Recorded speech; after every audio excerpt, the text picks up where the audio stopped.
practices. So Section 7 of IGST Act, not CGST Act, IGST Act क्या बोलता है, पूरा नहीं पढ़ना आपको, मैंने कॉपी पेस्ट किया डेफिनेशन पूरी सेक्शन को. ये फर्स्ट लाइन में बोल रहा है कि location of the supplier and place of supply अगर एक ही स्टेट में हो तो CGST एंड SGST लगेगा आपका. Location of the supplier and place of supply अगर दो अलग अलग स्टेट में हो तो IGST लगेगा. If you remember, ma'am, we have just started, nothing to lose, right? We have just started. So, if you remember, in the first class, we discussed कि अगर मैं बंगाल से माल बंगाल में बेच रहा हूँ तो मेरी जो गवर्नमेंट है बंगाल की, they have the power to form all the law, rules and regulations. But अगर मैं बंगाल से माल महाराष्ट्र में बेच रहा हूँ तो जो भी नियम बनेगी वो सेंट्रल बनाएगा, राइट? तो सेंट्रल बनाएगा तो इसलिए इंटीग्रेटेड टैक्स लगेगा, इसलिए IGST एक्ट से गवर्नड है, राइट? सो अगर location of the supplier and the place of supply are in two different states तो IGST इंटर स्टेट सप्लाई माना जाएगा, IGST लगेगा. और अगर location of the supplier and the place of supply एक ही स्टेट में है तो CNS ऑफ दैट स्टेट लगेगा. अब बात करते हैं what is location of the supplier, what is place of supply. अपने इन द ड्यू कोर्स बात करेंगे. इसी सेक्शन में नीचे देखें तो लिखा हुआ है टू और बाई SEZ यूनिट और SEZ डेवलपर. इसका मतलब आपने अगर SEZ को माल बेचा या SEZ से माल लिया, that will also deem to be inter state supply, तो इसमें भी IGST ही लगेगा, राइट? सिमिलरली 7 में बोला हुआ है कि दो अलग अलग स्टेट हो तो IGST लगेगा. सेक्शन 8 में बोला हुआ है कि अगर एक ही स्टेट हो तो CGST एंड SGST लगेगा. That's it. अगर लोकेशन का सप्लायर एंड POS अगर सेम स्टेट में है तो आपका CGST and SGST of that state it will be levied, right? आगे बढ़ते हैं. सो प्लेस ऑफ सप्लाई मैंने 3 भाग में डिवाइड किया है. Goods, service, ओइडा. ओइडा के बारे में लास्ट में डिस्कस करते हैं. आई एम श्योर अपने में बहुत कंपनी को बहुत रिलेशन है. Goods, domestic transaction, all governed by section 10. Goods, import and export, governed by section 11. Services, supplier and recipient if both in India, governed by section 12 of IGST Act. Either of the supplier or recipient, दोनों में से एक भी आदमी अगर बाहर है, so section 13 governs the entire thing. And OIDAR का section 14, right?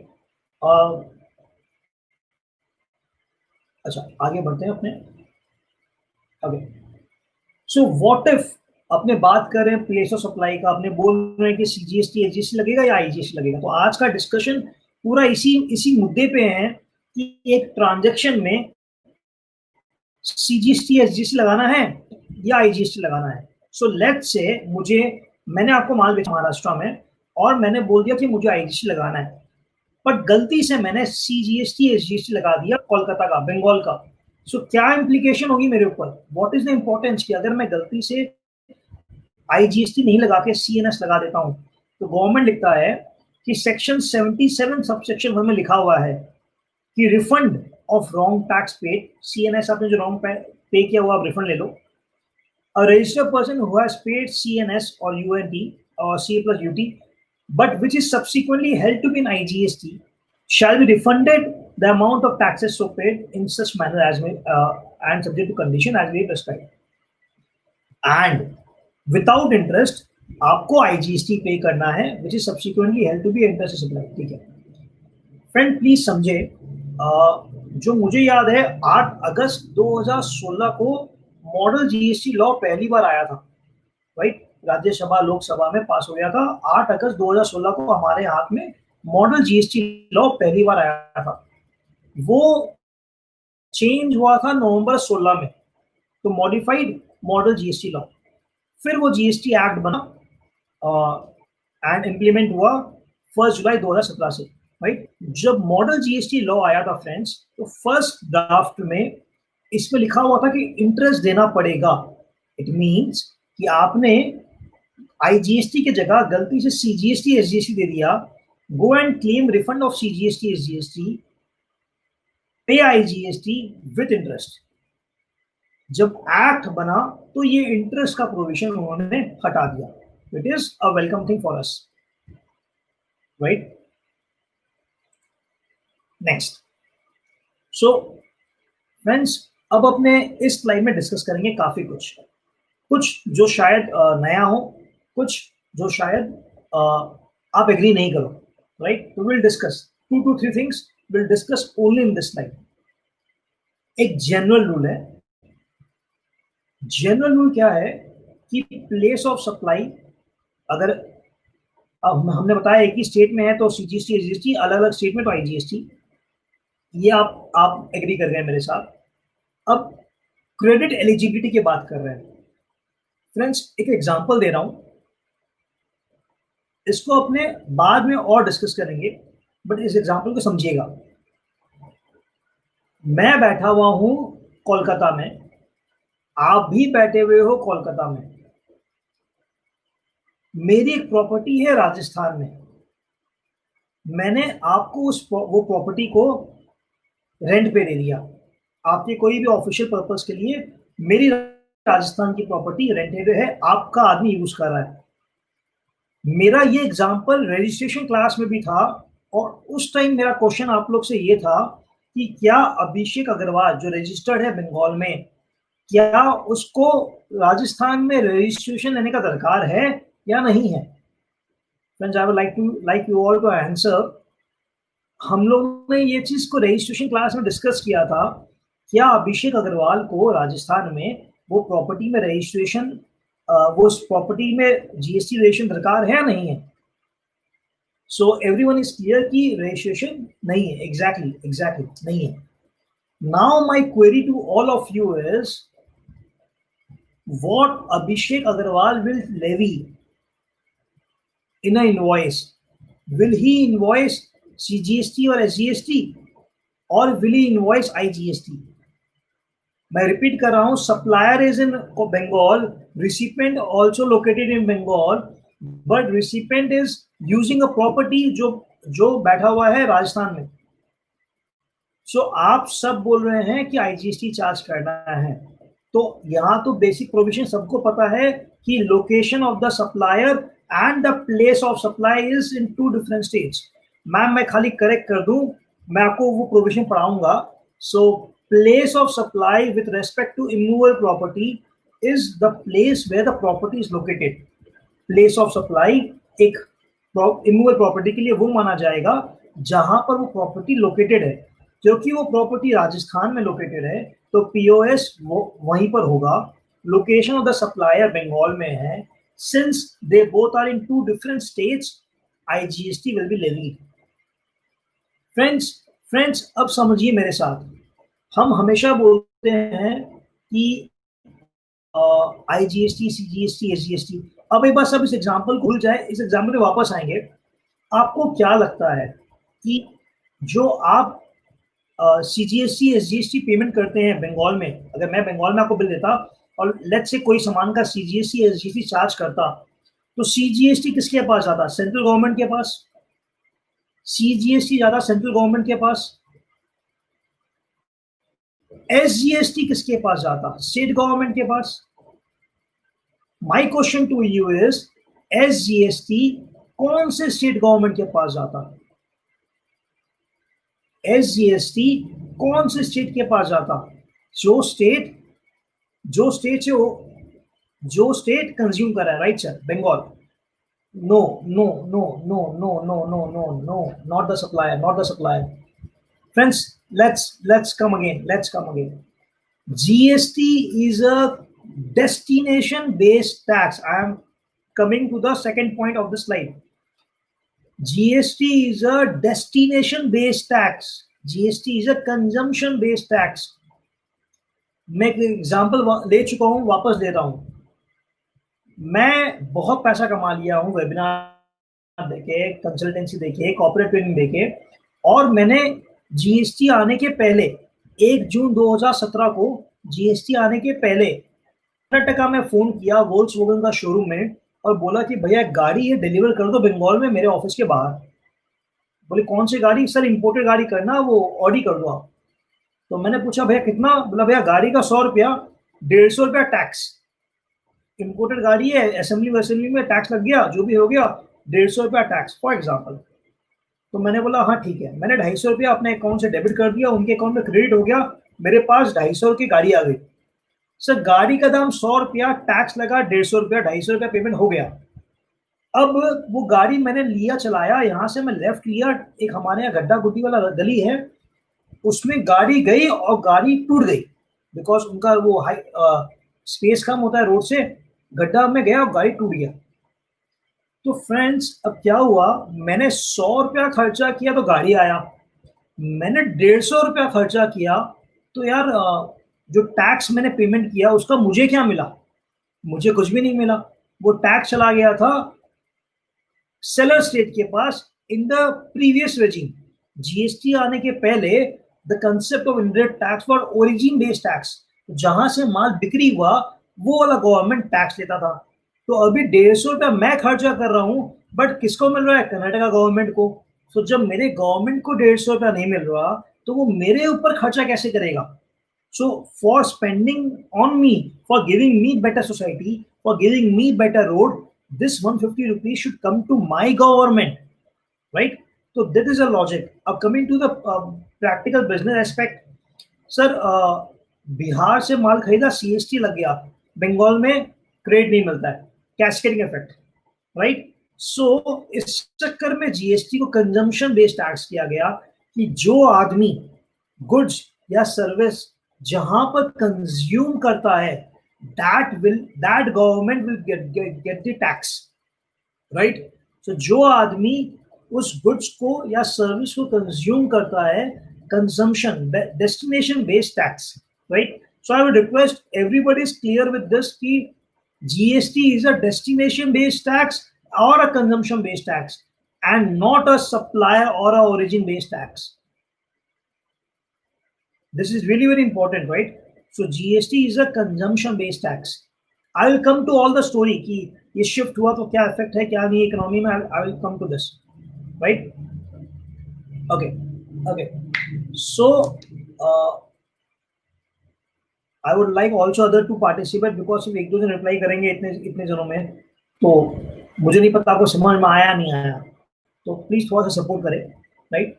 सो अब आज के दिन में एक स्टेट था, लेट्स से महाराष्ट्र और कर्नाटका, जीएसटी आने के पहले मैम मेरे साथ चले, अभी वो सीजीएसटी, एसजीएसटी, आईजीएसटी वाला चीज में बताइए, मेरे साथ चले. I have your query in my slide. I answer that also, right? So question is Maharashtra and Karnataka GST आने के पहले it was a origin based tax. Karnataka ने मुझे गाड़ी भेजा, 150 रुपया खुद ले लिया. अब रात को 12 बजे गवर्नमेंट ने बेल बजाया और बोला कि जीएसटी आ गया 1 जुलाई 2017 से, now it is a consumption based tax. तो ये जो प्रोडक्शन कैपेसिटी जिसकी हाई है, जो महाराष्ट्र, कर्नाटका और जो भी स्टेट है जहां मैन्युफैक्चरिंग बहुत ज्यादा होती है, उन लोग ने बोला अरे रुको, हमारा स्टेट का टैक्स का कलेक्शन लेट्स से 5 करोड़ रुपया है, अगर आप कंजम्पशन बेस्ड टैक्स कर दोगे सो माई 5 crore collection will reduce. Government said ऐसा नहीं होगा, क्योंकि आप भी बहुत सारी सर्विस, बहुत सारे रॉ मटेरियल प्रोक्योर कर रहे हो, परचेज कर रहे हो. So it's because of a consumption based tax policy आपके पास भी बहुत सारा टैक्स आएगा. But states denied. स्टेट से नहीं, हमको तो नहीं पता बॉस, हमारा रेवेन्यू कम हो जाएगा, I don't know, I want my revenue. तो सेंट्रल गवर्नमेंट ने क्या बोला उनको कि बॉस आप बताओ आपका क्या क्या एक्सपेक्टेशन है, मुझे जीएसटी लाना है, 16 साल से हम कोशिश कर रहे हैं, हम जीएसटी लाएंगे, आप बताओ आपको क्या चाहिए. तो स्टेट गवर्नमेंट ने बोला कि बॉस एक्स अमाउंट मुझे मिल रहा है, लेट्स से अपने एग्जाम्पल में 5,000 करोड़ मिल रहा है, 1,000 करोड़ में मिल रहा है, 1,000 करोड़ का हमें इतना तो चाहिए ही, हर साल हमें 14% ग्रोथ चाहिए, उतना हमारे पास रेवेन्यू स्टेट गवर्नमेंट के पास आना मैंडेटरी है. तो सेंट्रल ने बोला ठीक है, आपका जो बेस ईयर का रेवेन्यू पकड़ लो, वो plus 14% every year, and 1000 crore plus 14% first year, फिर वो 1000 करोड़ प्लस 14% का 14% सेकेंड ईयर, इस तरीके से आपका आगे बढ़ता रहेगा. So all the state government agreed. Now for this, what central government promised कि अगर आपका डेफिसिट होता है तो central government will give you the revenue. For this, central government levied compensation cess. For this, central government levied compensation cess. Friends, any idea compensation cess किस किस में लगता है? Can anybody of the team members share? Okay, one is car, second is coal. Car coal हो गया sir, और बताएं. Okay, tobacco, cigarettes, एक और मेरी favourite, aerated drinks, cold drinks, soft drinks, right right. Okay, अभी अपने कंपेंसेशन सेस का बात कर रहे हैं तो वो 5 चीज में लगता है: कोयला, सिगरेट्स, एरेटेड ड्रिंक्स, गाड़ी, राइट. तो ये 5 चीजों में आपका सेस लगता है. अब government is collecting cess and ensuring कि जिस दिन भी स्टेट का रेवेन्यू डाउन होता है, they will distribute. There is a act also in the GST in which it is governed कि हर 2 महीना में कैलकुलेशन होगा, जितना भी डेफिसिट है हम आपको दे देंगे, एंड 12 महीने बाद वापस से कैलकुलेशन होगा. तो हर स्टेट का ये होता है. If you have heard the today's news, around 36,000 crores has been disbursed by the central to all the states today or yesterday for on account of compensation cess. Because of COVID-19, many states have collected various many huge low revenue, right? So now we are clear ki what is destination based tax. So coming to back to our example, मैं कोलकाता में बैठा हुआ हूं, आप भी कोलकाता में हो, हम दोनों रजिस्टर्ड है. मेरा जो प्रॉपर्टी है वो राजस्थान में है, and that property has been given on rent. My query now to you is, I will be levying 18% for sure. I will be levying 18% for sure. GST, IGST. Place of supply is Rajasthan. Place of supply Rajasthan. Sir, voice disturbing. Is it? मेरे यहाँ पर सब ठीक है पर. I request एक बार आप check कर लो. Okay. So place of supply is Rajasthan. मैं यहाँ से माल आपको सर्विस प्रोवाइड कर रहा हूँ. Friends, please note what I am pointing out. Very important. आप जब अभिषेक अग्रवाल अपना GSTR 1 भरता है, वहां पर वो invoice number, invoice date, rent वाला SSC कोड लिखेगा, HSN कोड लिखेगा. वो प्लेस ऑफ सप्लाई में क्या लिखेगा? राजस्थान. वो प्लेस ऑफ सप्लाई में लिखेगा राजस्थान, और जो वो GSTR 1 अपलोड करेगा, गवर्नमेंट देखेगा IGST गया है और प्लेस ऑफ सप्लाई राजस्थान है, तो वो IGST का जो C पोर्शन है वो तो सेंट्रल के पास जाएगा ही जाएगा. जो S पोर्शन है वो चला जाएगा राजस्थान गवर्नमेंट के पास. बट इस बिल का क्रेडिट कौन ले रहा है? बट इस IGST का क्रेडिट कौन ले रहा है? आप ले रहे हो जो बंगाल में बैठे हुए हो. तो इसका मतलब क्या हो रहा है friends? SGST portion might go to Rajasthan, but credit किसको देना पड़ रहा है? बंगाल को, राइट? क्रेडिट देना पड़ रहा है बंगाल को. सो फ्रेंड्स, लॉ में कहीं बार नहीं है कि क्रेडिट नहीं मिल सकता, बट सिस्टम में बार है. Right? Friends, I will stop here for a bit. two participants raised point ki voice is breaking. Please confirm me, is it breaking or not, because my things are perfectly fine.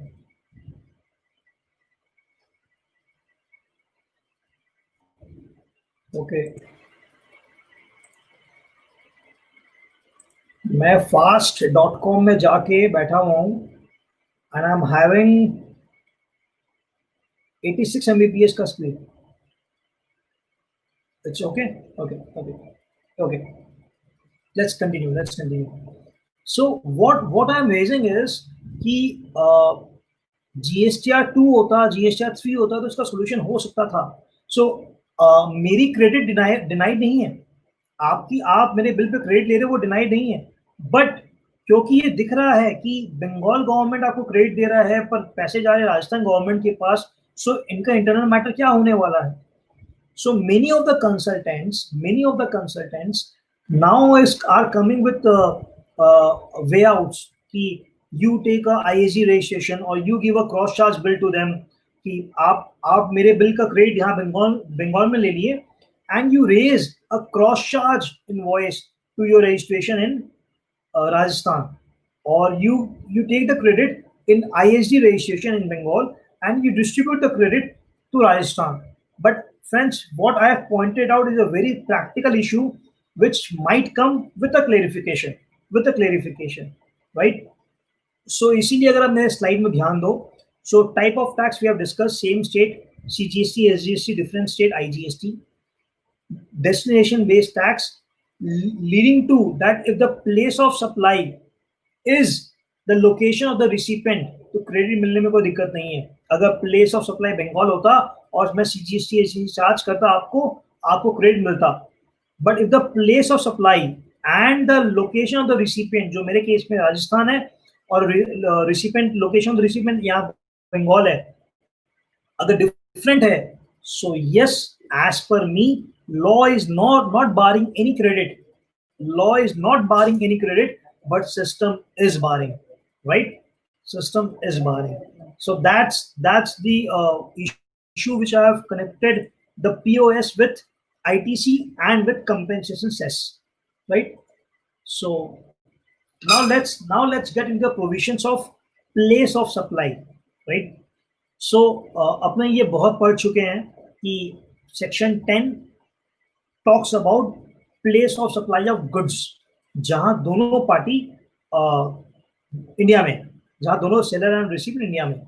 So 10(1)(a, friends, I have never ever pointed out कि आपको section number, rule number याद करना है. I have never pointed out that. It's just a earnest request. Sir CGST credit मिलना चाहिए, मिल रहा है, सब ले रहे हैं. एक second, CGST credit, in my example, there is since I have levied IGST, आप IGST का पूरा क्रेडिट ले रहे हो. CGST पोर्शन तो सेंट्रल गवर्नमेंट के पास गया है, वो कहीं से भी जाए क्रेडिट मिल जाएगा. क्वेश्चन SGST पे है, right? So let's get into this.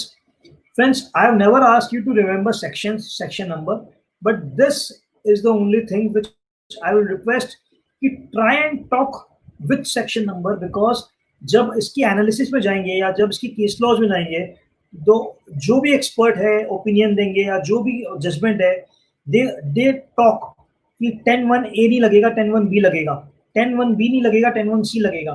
So it will be very tough to remember, अरे यार 10(1)(a कौन सा था, अरे यार 10(1)(b कौन सा था. सो खाली इस पोर्शन में 10(1)(a, 1(b, 1(c), ये 3-4 जो चीजें, इसको खाली याद कर ले या याद रखने की कोशिश करें, राइट? आगे बढ़ते हैं. So 10(1)(a talks about supply involves movements of goods, then the POS will be location of the goods at the time at which movement terminates for delivery to the recipient. इसका मतलब क्या है? आपने मुझे बोला अभिषेक कोलकाता से माल भिजवा दे बिहार, मेरे यहाँ पर माल लोड हो गया, ट्रक में जा रहा है. Involves movement of the goods, so goods का डिलीवरी टर्मिनेट कहाँ हो रहा है? The movement terminates for delivery. Delivery किसको? To recipient. तो recipient का delivery कहाँ खत्म हो रहा है? Bihar. Right? Friends, I need everyone to participate in this particular session because ये मैं बोलते हुए निकल जाऊंगा. अगर आप नहीं बोलोगे तो मैं समझ नहीं पाऊंगा कि आप समझ रहे हो नहीं समझ रहे हो. Right? So इसकी illustration सबके लिए हमने. But let's discuss. If you want me to go slow, I will try and go slow. Right? So 10(1)(a) specifically talks of cases जहां movement of goods allowed involved है, and the place of supply will be the place where delivery of the goods terminates, right? Similarly, 10(1)(b) talks about bill to ship to. We'll discuss that separately. 10(1)(c) talks about supply does not involve movement of the goods. The POS will be the location of the goods at the time of delivery of the recipient. Friends, can we have an example of 10(1)(c)? Can we have an example of 10(1)(c)? My question, ma'am. 10(1)(c) example. कोई भी share कर सकता है.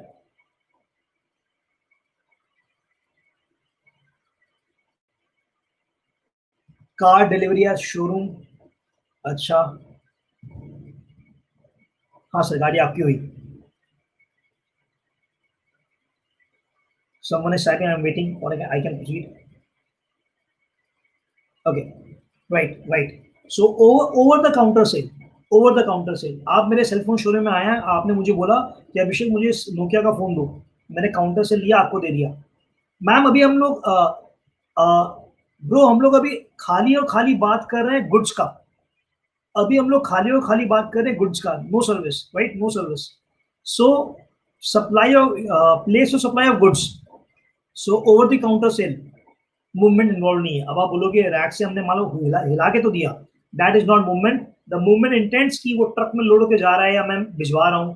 तो that is what movement meant, right? So 10(1)(c) example is कि जो T auction में होती है कि मैं ऑक्शनर हूँ, मैंने स्टोर करके रखा है, आपको मैंने ऑक्शन सेल कर दिया, तो आज से चाय आपका हुआ, तो आज से रेंट भी आप ही पे कर रहे हो, राइट? जो over the counter is the best example. 10(1)(d) is goods are assembled or installed at site. Very, very important. The place of supply will be the place of installation or assembly. Friends, best example. TD Electricals हमने discuss किया था registration की class में. TD Electricals एक advance ruling हमने discuss किया था. It was कि राजस्थान में कॉन्ट्रैक्टर है, श्री सीमेंट्स कर्नाटका में है. श्री सीमेंट्स ने राजस्थान को बोला कि आप हमारे साइट पे आके पूरी की पूरी फैक्ट्री कंस्ट्रक्ट करें. तो हमने ये डिसाइड किया था कि टीडी इलेक्ट्रिकल्स को कर्नाटका में रजिस्ट्रेशन लेने का दरकार नहीं है, बट जो वो इनवॉइस करेगा वो इनवॉइस आईजीएसटी का करेगा, क्योंकि the place of supply will be जहां पर वो अपना जो भी असेंबली कर रहा है या installation of plant and machinery कर रहा है वो, right? So 10(1)(e) is nothing but goods supplied on board or conveyance. The location at which goods are taken on board, right? जहां से वो माल फ्लाइट में चढ़ा, that will be taken as a POS. Let's take example of each and everything. So 10(1)(a), when movement of the goods involved, right? So when supply involves movement of goods by supplier or by recipient. एक second, मैं क्या बोल रहा हूँ? Is it possible that there is a movement of goods by a supplier or by a recipient also? Supplier तो माल भिजवा सकता है, क्या recipient भी ले सकता है?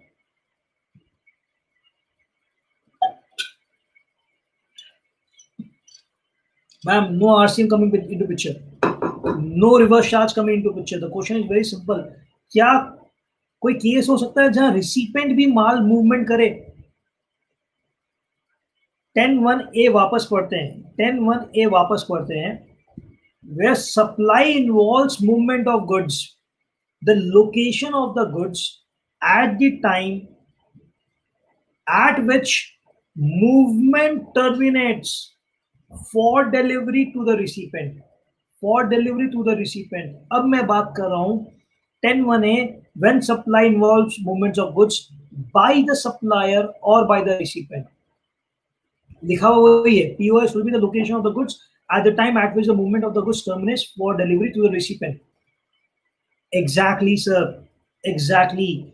When there is a X factory sale, मेरे फैक्ट्री से गेट में मैंने आपको 10 टन माल हैंडओवर कर दिया.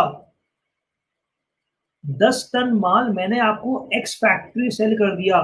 Now you are a recipient, it's your lookout how you can you are carrying this away. Is basically बहुत बहुत लाइव एग्जांपल है, प्रैक्टिकल एग्जांपल है स्क्रैप सेल. हम गवर्नमेंट साइड में जा रहे हैं, स्क्रैप सेल उठा रहे हैं, मतलब we are purchasing. The government ex work बेच देता है कि भैया ये मेरा साइट है, इसमें पड़ा हुआ है, आप प्लीज उठा के ले जाओ. Right, scrap sale. Let's discuss this. So mister A in Maharashtra supplying goods to Punjab, POS Punjab, जहां माल डिलीवरी खत्म हो रही है. I am taking few illustration, then I am discussing a very recent advance only on particular topic on X work, X factory जो case law आया, we'll discuss that. So let's go with the definition first. Section 2 subsection 96 क्या बोलता है? Removal in relation to goods means dispatch of the goods for delivery by the supplier thereof or by any other person acting on behalf of the supplier, or collection of the goods by the recipient thereof by or by any other person acting on behalf of the recipient. तो friends, मैंने माल भेजा, वो भी removal हो गया, and आप आके मेरे यहाँ से माल ले गए, वो भी रिमूवल ऑफ गुड्स में आ गया. Right, so I have discussed definition called removal defined in the act itself. Right, now let's take following examples. Movement of goods by the supplier, goods dispatched by the supplier, supplier's factory from where goods are removed, Orissa, termination of the movements for delivery, Assam, place of supply will be Assam, tax payable IGST payable at Orissa, Orissa वाला IGST पे करेगा. Friends, again I can not help it, वो आपको place of supply दिख जा रहे हैं, otherwise my intent was always कि मैं आपसे पूछूं फिर मैं आपको सोल्यूशन दिखाऊं, but we have to go with this. Section 10(1)(a that is जो हमने पढ़ा, रेड विथ जो हमने ऊपर रिमूवल का डेफिनेशन पढ़ा. Supplier is in Orissa, mall delivery हो गया उड़ीसा में, POS Orissa, CGST SGST of Orissa. Third case, movement of goods by the recipient, movement of goods by the recipient. Kerala में मैं हूं, आप गोवा तो माल ले जा रहे हो, डिलीवरी टर्मिनेट कहां पर हुई? गोवा में हुई, IGST payable eight Kerala. Right, section 10(1)(a read with 296(b) that is definition of removal. Kerala में हो, मैं केरला में हूं, आप भी केरला में, आप माल लिए हो केरला में ही, आपका प्लेस ऑफ बिजनेस है, CGST SGST payable at Kerala. So it's an instance that where supplier is also moving goods, recipient is also moving goods. Let's go to a case law. Telangana Advanced Ruling opens IGST levy in case of X works sales by application of 10(1)(a) of the IGST Act. This ruling has been pronounced and reported yesterday only. A very clean intent of the law has been shared. Let's read this together. So ऊपर वाला first para में खाली provision ही लिखा हुआ है. As stated by the applicant, there is a scope for inference that in case of X factory sales, since the delivery of the goods to the recipient takes place at factory gate, so far as the supplier is concerned, location of the supplier's factory can be reckoned as a place of supply. No issues. मैंने आपको माल factory gate में दे दिया, मैं मान सकता हूं कि यहीं पर डिलीवरी टर्मिनेट हो गई, मैं मान सकता हूं कि यहीं पर डिलीवरी टर्मिनेट हो गई. However, a careful appraisal of the provision 10(1)(a does not support such inference. 10(1)(a अगर आप ठीक से पढ़ो तो लॉ का इंटेंट ये नहीं है. We noted that the use, this is the extract from the judgment, right? So we noted that the usage of the words क्या है, ध्यान से पढ़े, whether by the supplier or by the recipient, after the words where supply involves movement of goods. So where supply involves movement of goods, whether by the supplier or by the recipient, कोई भी करे, perceptively indicates that the movement can be affected by the supplier or by the recipient or by any other person authorized by the recipient. This leads to a conclusion that in terms of section 10(1)(a), movement of the goods in case of X factory interstate sales does not conclude at factory gate but terminates at the place of destination where the goods finally are destined as per the billing address. Friends, अब मेरे साथ हो गया. अब मेरे साथ मैं आपको 3 सिनेरियो दे रहा हूं इस केस में. B2B transaction. First scenario B2B transaction. मैं कोलकाता में फैक्ट्री खोल के बैठा हूं. आप बिहार से मेरे पास आए. आपने मुझे बोला, अभिषेक 10 टन माल भिजवा दो. मैं बोला ठीक है सर, मैं 10 टन माल भिजवा रहा हूं. सर मैं एक्स फैक्ट्री का बात ही नहीं कर रहा, एक्स वर्क का बात ही नहीं कर रहा. एक्स फैक्ट्री एक्स वर्क आपने बता दिया कि आईजीएसटी लगेगा, कोई दिक्कत नहीं. अब मैं बात कर रहा हूं नॉर्मल सेल. चलिए और इजी करते हैं. बिहार से आप आए और मुझे बोले कि मैं इंटीरियर डेकोरेटर हूं और मुझे आपके दुकान से सामान बहुत सारे चाहिए जो मुझे वहां जाके यूज करने हैं इंटीरियर डेकोरेटर में. Could be sofa set, could be XYZ, right? So now in this, if it's a B2B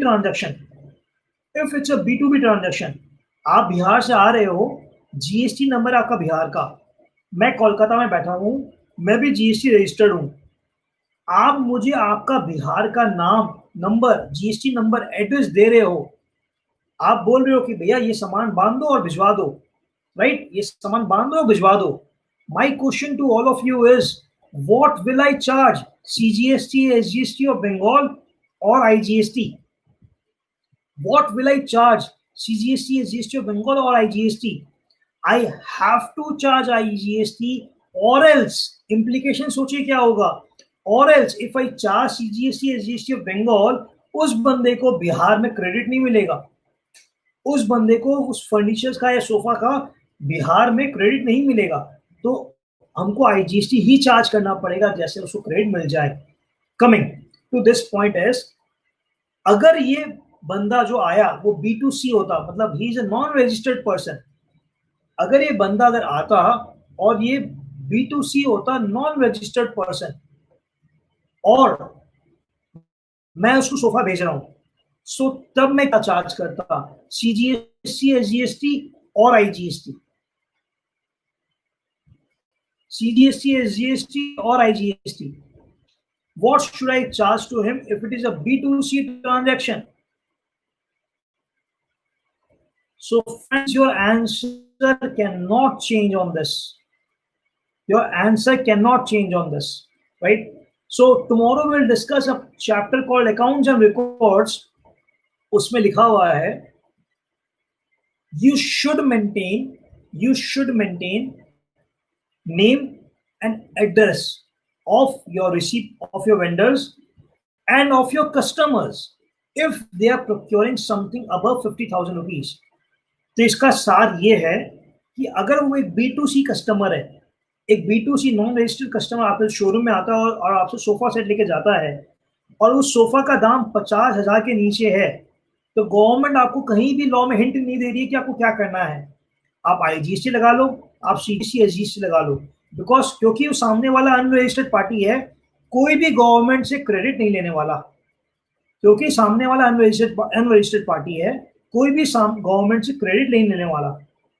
but accounts and records आप पढ़ो तो उसमें लिखा हुआ है, you are mandatory required to maintain a book और record of your customers name and address, irrespective वो registered हो या अनरजिस्टर्ड हो, अगर आप 50,000 के ऊपर माल बेच रहे हो तो.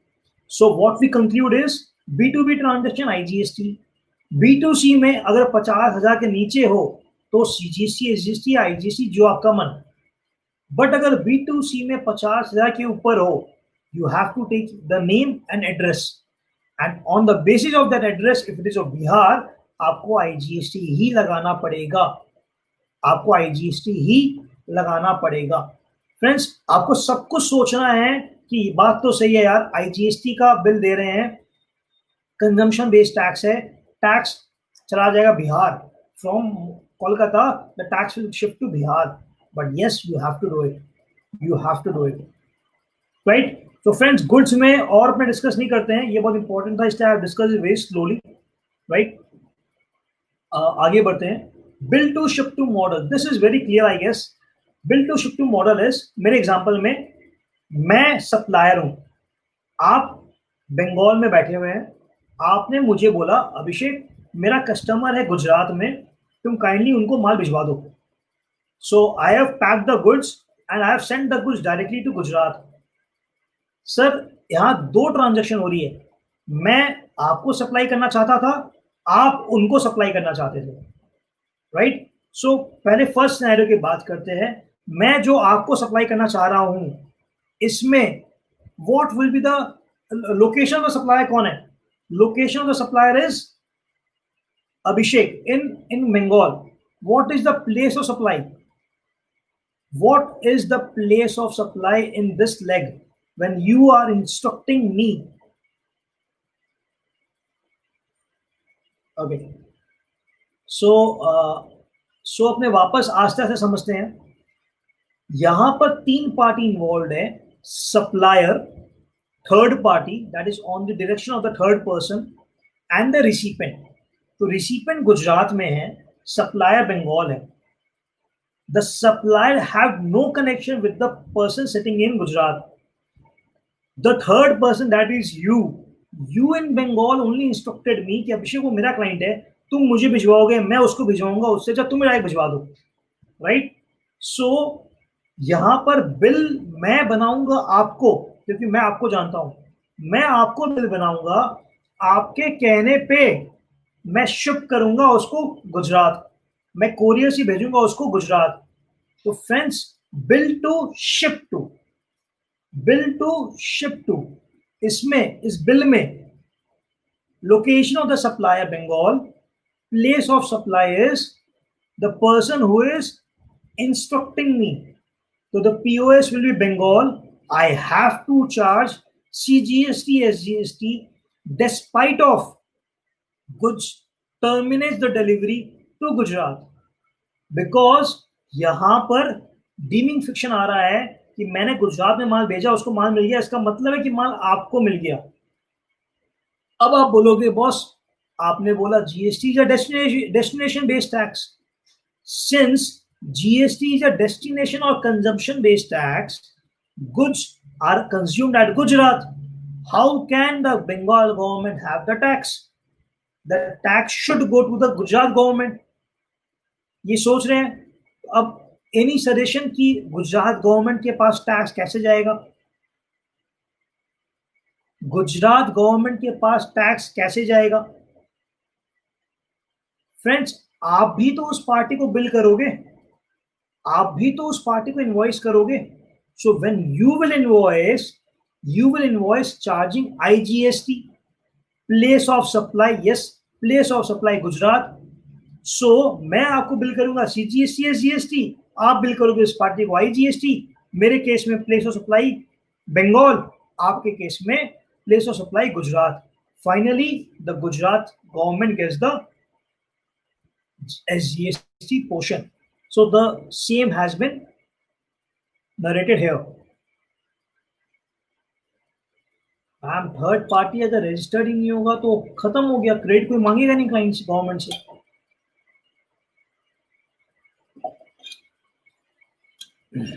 अगर if the third party is not registered, मेरी बिकी को क्रेडिट लेगा ही नहीं।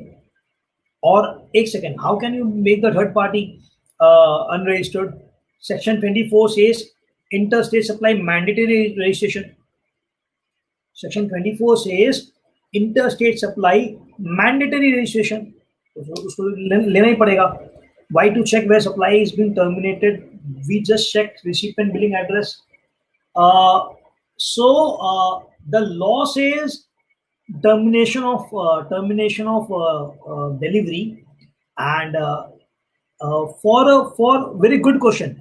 So what I will guide you is, there was an officer in one of a case, and he said कि नहीं, हमको नहीं पता, आपको सीजीएसटी एसजीएसटी चार्ज करना है, बंगाल को गवर्नमेंट टैक्स देना पड़ेगा।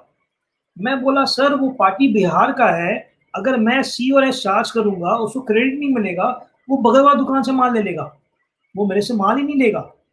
सो उसने फिर क्या बोला मुझे कि Abhishek you have to give me a evidence that the goods, the termination of the delivery of the goods happened in Bihar.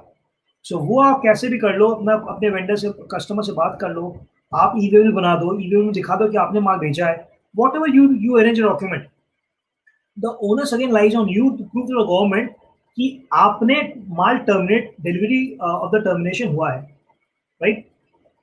Coming to bill to shift to, ये जो अभी हमने डिस्कस किया इसमें थोड़ा सा शिफ्ट कर देते हैं।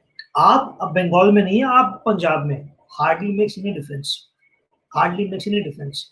आप पंजाब से मुझे फोन करते हो कि Abhishek kindly send the goods directly from Bengal to Gujarat, I said okay sir. one leg is I am invoicing you, second leg is you are invoicing Gujarat, right? आगे बढ़ते हैं। okay, so फटाफट डिस्कस कर सकते हैं इसको। I am sure now it's been almost 3 years, so we can just do it bit fast। Location of the supplier Sita जो है अहमदाबाद में लोकेटेड है। Place of delivery of the goods Ram के ऑफिस में हो रहा है, वो भी अहमदाबाद है।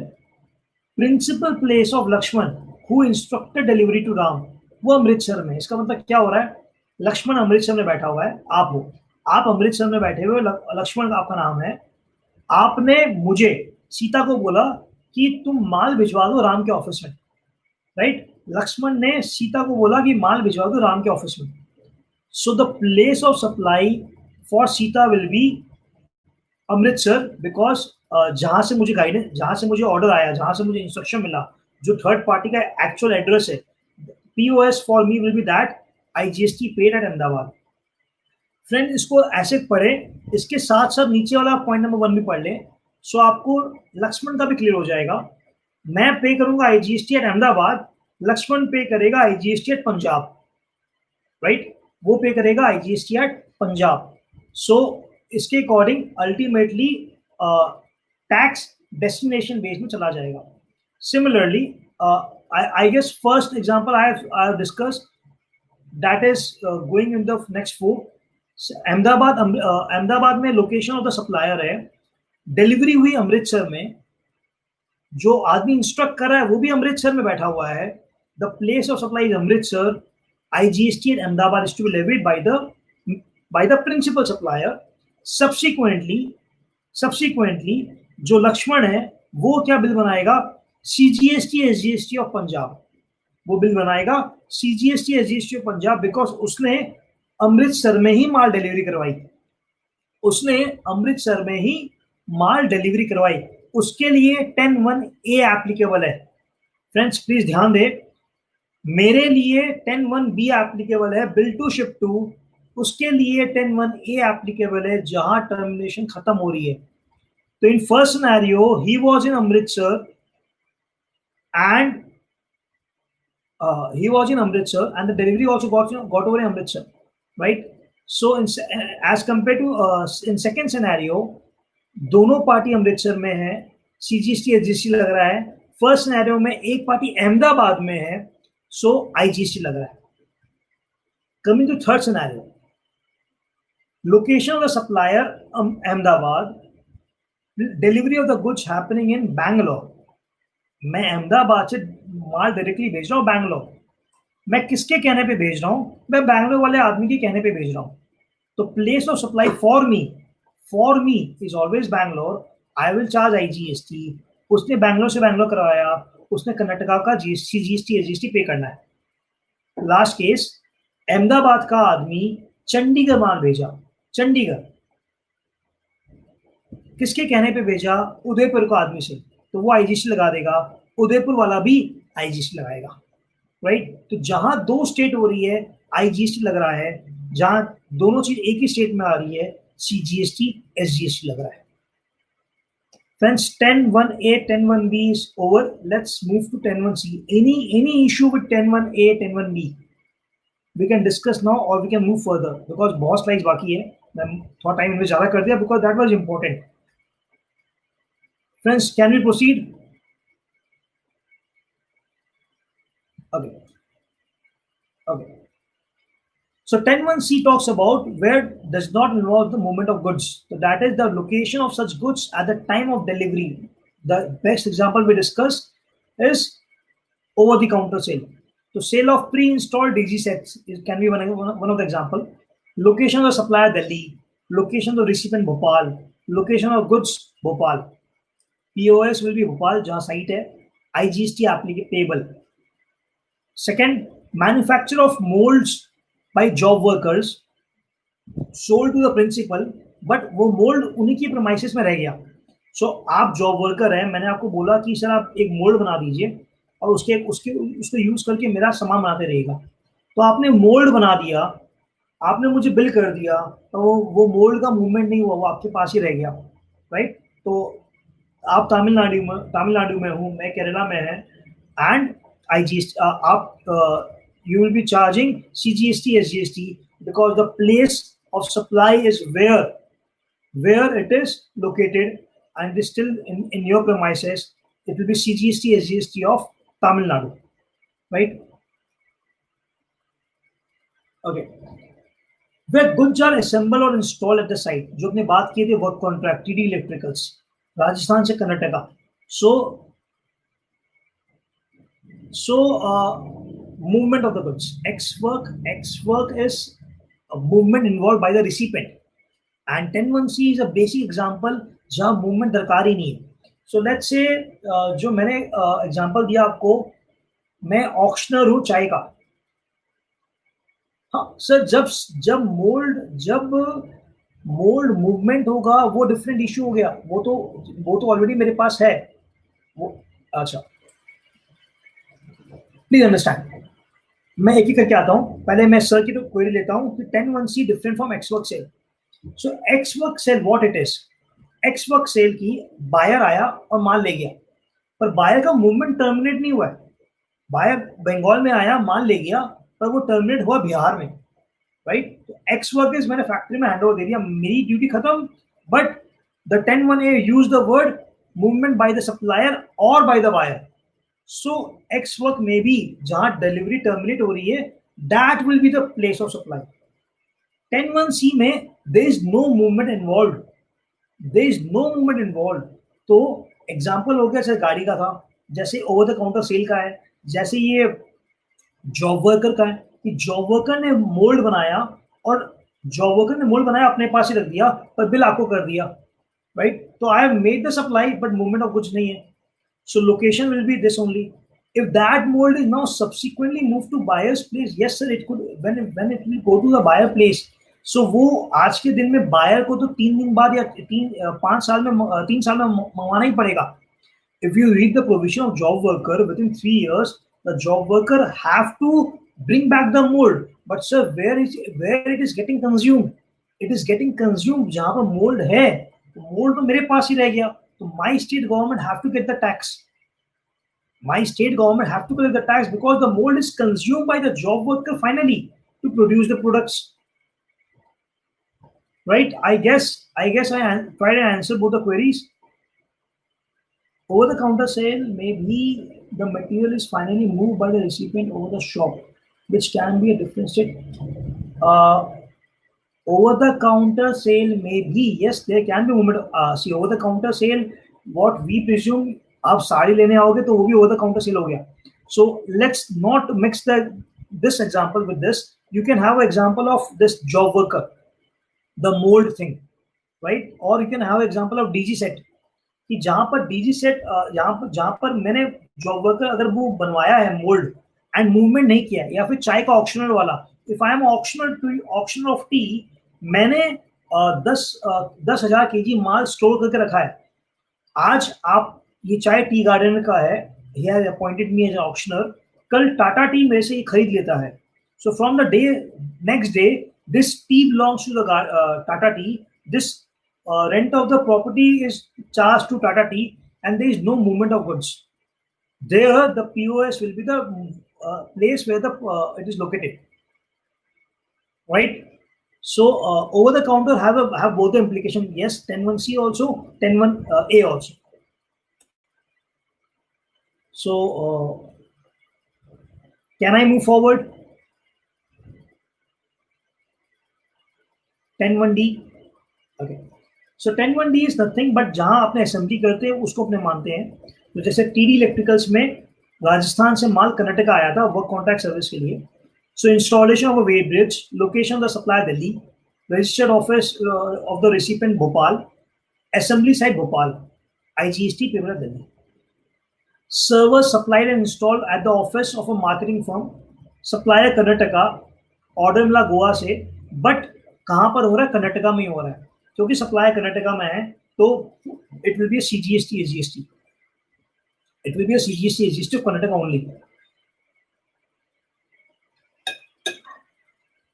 Supply of a workstation. So Gujarat supplier है, गुजरात रिसिपेंट है, बट असेंबली करा रहा है केरला में, IGST पे होगा.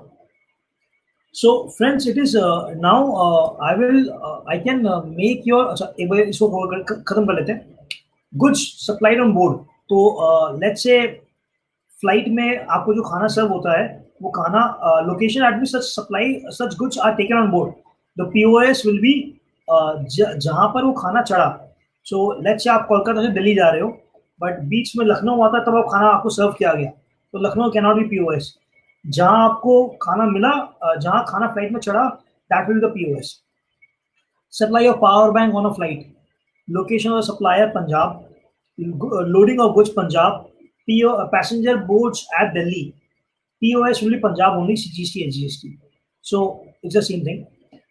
Friends, coming to the fact, अभी अपने goods अपने section 10 खत्म कर लिए. We will jump to section 11, that is import and export. उसमें जाने के पहले मैं आपको थोड़ा सा यहाँ thought process आपके extend करवा दूं. You have to see what is the provision of registration. You have to see what is composite supply and what is mixed supply. If a particular transaction is a composite supply, then what is the most predominant principal supply in that composite supply?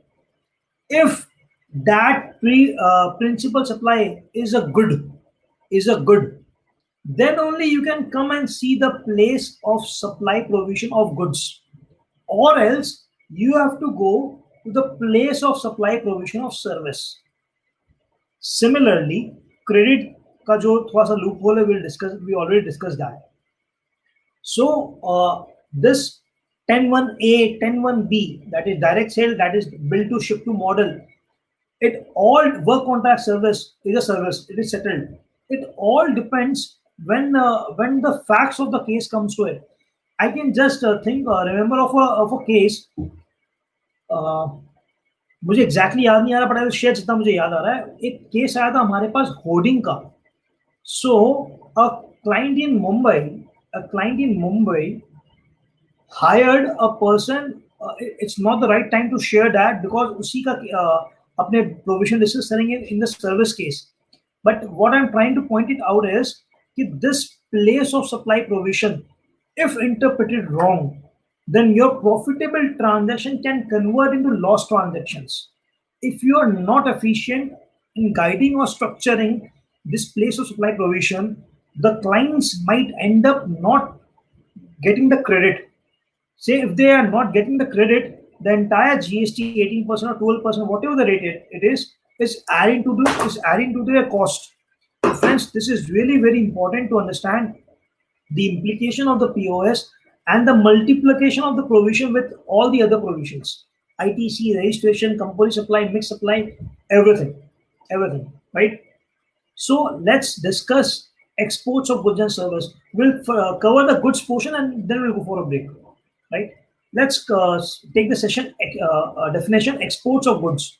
Sir, India se maal bahar le jana is export. So with its grammatical variations and cognate expressions means taking goods out of India means taking goods out of India to a place outside India. आप goods को ले जा रहे हो India के बाहर, import में क्या हो गया, आप इंडिया के अंदर ला रहे हो, आप कुछ ले जा रहे हो एक्सपोर्ट हो गया, कुछ ला रहे हो इंपोर्ट हो गया। सो इसमें I can make a hell lot of confusions. Let's say मैंने आपको बोला कि सर आप माल लंदन भेज दीजिए, मैंने आपको बोला कि आप माल लंदन भेज दीजिए, bill to ship to, bill to ship to क्या ये एक्सपोर्ट ऑफ गुड्स है? My query to you is, have you exported the goods? आपने बिल मुझे किया, आपने बिल मुझे किया। This is a export of goods. You have transferred the goods from India to outside India, right? So this is export of goods. अब discuss करते हैं इसको। So the place of supply section 11 बात करता है जब कुछ इंपोर्ट या कुछ एक्सपोर्ट का बात करता है। सो 11 ए बोलता है goods imported into India, the location of the supply will be the location, the place of supply will be location of the importer. The goods imported in India, the POS will be the location of the importer. जरूरी नहीं है कि वो कहाँ import हुआ हो। Friends, please go and revise. If you can see the lecture of registration, we have discussed the case law advance ruling, जहाँ बोला गया था कि पंजाब का आदमी बंगाल में केमिकल इंपोर्ट कर रहा है और यहीं से बेच दे रहा है, तो we concluded that he is not liable to get registration in Bengal, right? पर अपने बात क्या कर रहे हैं, पंजाब का आदमी, पंजाब का आदमी बट इंपोर्ट कर रहा है कोलकाता में, बट उसका प्लेस ऑफ सप्लाई क्या रहेगा, लोकेशन ऑफ द इंपोर्टर। इसका मतलब है जब वो रिवर्स चार्ज में टैक्स पे करेगा, जब वो रिवर्स चार्ज में आईजीएसटी पे करेगा, सो उसको उसका स्टेट जो है पंजाब माना जाएगा। फ्रेंड्स, अगर इसको और डिटेल एनालिसिस करें ना, so let's say ITC Limited having 27 registrations across India and is also having a IEC code. So जब वो import करता है एक IEC कोड में, मैक्सिमम जो मेरे नॉलेज में आप 10 GST नंबर डाल सकते हो, तो ही ऑलवेज हैव ऑप्शन कि वो किस किस GST नंबर में क्रेडिट लेना चाहेगा। जब वो जो रिवर्स चार्ज में टैक्स पे कर रहा है वो क्रेडिट वो किस में लेना चाहेगा। सो location of the importer will be the POS, and जब वो कुछ एक्सपोर्ट कर रहा है तो location of the place of the supply will be the location outside India, right? So friends, यहाँ पर एक चीज कनेक्ट करते हैं, जब हम माल इंपोर्ट करते हैं तो क्या हमारे, और हम जो रिवर्स चार्ज में जो टैक्स पेमेंट करते हैं, IGST पेमेंट करते हैं, क्या वो हमारे GST 2A में आता है? क्या वो हमारे GST 2A में आता है?